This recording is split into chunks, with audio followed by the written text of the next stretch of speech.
So, for my presentation, I decided to do oil and natural gas drilling. I want you all to imagine a world with scorching hot temperatures all year round, increased droughts, and more severe storms. Does this sound like a world that you would want to live in? Me personally, I would not want to live in a world with all of these things, but this world will become a reality if we continue to burn fossil fuels for energy. Introduction. What is oil and natural gas drilling?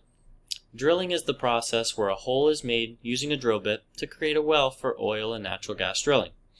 These drills and mines are used to dig up fossil fuels such as coal and natural gas. This will be burned and converted into energy.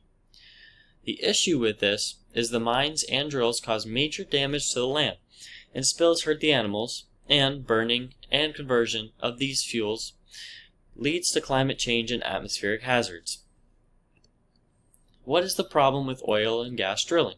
These massive drills and wells can seriously impact the land and animals nearby.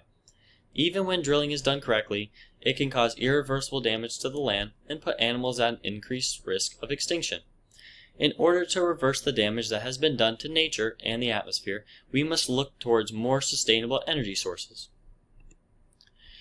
What are the reasons for the problem? The main reasons is that the drills create spills, which can prove horrific for the animals and land.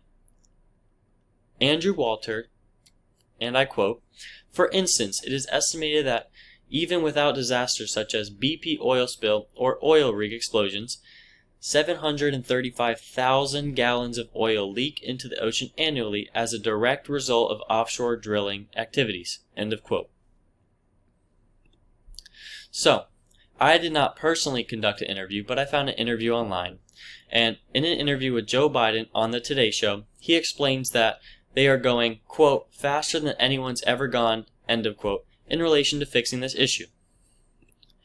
So, more about the interview. I didn't want to include the entire interview. It was like 15 minutes long. But some of the main points that were made were, and I quote, "We're going to need fossil fuels for at least the next 10 years. It's not like tomorrow we can just turn it all off." End of quote.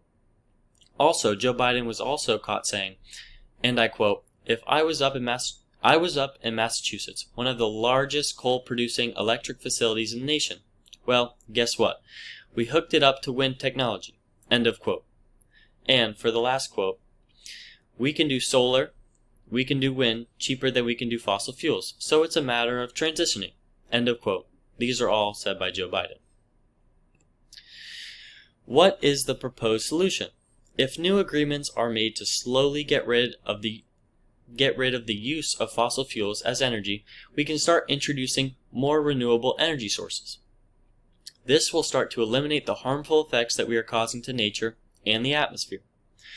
Some of these techniques are wind, geothermal, solar, biomass, and hydro. Is this solution feasible? This solution is realistic because it doesn't call for an immediate wipeout of all fossil fuels, but rather a steady decline of their use. By doing this, it allows people to gradually get used to the new energy practices. We can't eliminate all of our drills and all of our mines right away, but this solution would allow us to slowly transition and maybe have more wind turbines or more solar panels or more of the other sources that are out there, and start putting more out there so that we can slowly make the coal mines and the drills inactive and start healing the land that they sit on. But what is the problem with this proposed plan? Many companies are against getting rid of mines and drills since it makes them money. Of course. Mining these fossil fuels also gives many people jobs and provides for many families.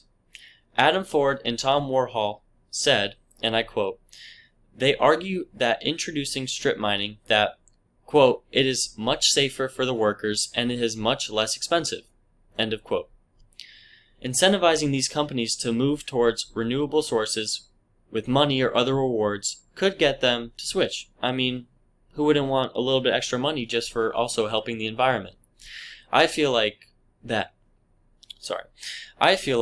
if more more companies were incentivized to switch over, like if they were producing coal mines or drills, if they were incentivized to start creating wind turbines and solar panels and also get money, all of their people can keep their jobs as they're making more, like making more of wind turbines and all that stuff. They can keep their jobs and they can get a little bit extra money off the side. I feel like this will benefit everyone. In conclusion, as I said in the interview, we can't get rid of all the mines and drills overnight. It will require a gradual exit from society in order to become fully electric and using renewable energy. These are my works cited, and thank you all for listening.